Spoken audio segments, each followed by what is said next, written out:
Bonjour, aujourd'hui je vais vous présenter une vidéo pour voir comment modifier la largeur des colonnes, la hauteur des lignes, insérer ou supprimer des lignes des colonnes et afficher et masquer des lignes et des colonnes.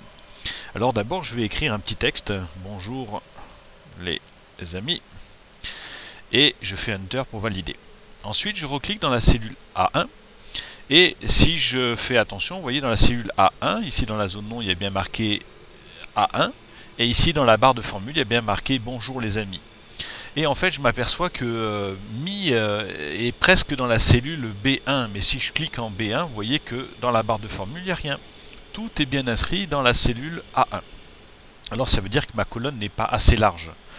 Rien ne m'empêcherait de venir écrire en B1. Par exemple, je pourrais écrire Sherbrooke.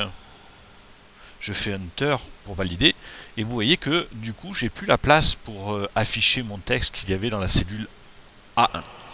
Alors je vais venir entre deux colonnes, entre la colonne A et la colonne B. Lorsque j'ai les deux petites flèches qui apparaissent, je vais pouvoir cliquer et glisser pour élargir ma colonne. De cette manière, je vois apparaître mon texte.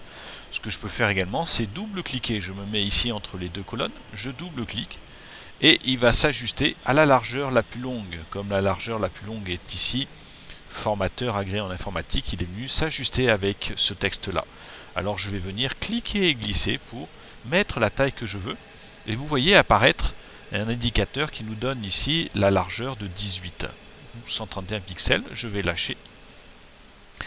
Maintenant, ce que j'aimerais faire, c'est modifier la hauteur de ligne. Alors, pour modifier la hauteur de ligne, je vais venir ici dans l'entête de ligne, entre 1 et 2. Je vais cliquer et glisser pour élargir ma ligne.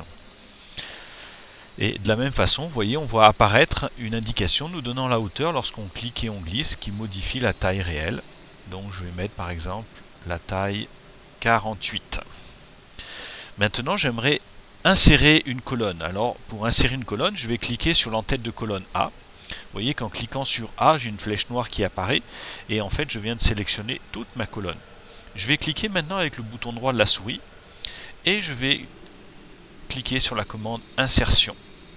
Et vous voyez qu'il vient de m'insérer une colonne devant. Et il vient de remettre la numérotation tout seul maintenant. Bonjour les amis n'est plus en A1, mais il est bien en B1. Tout s'est décalé. Et je vais faire la même chose pour les lignes.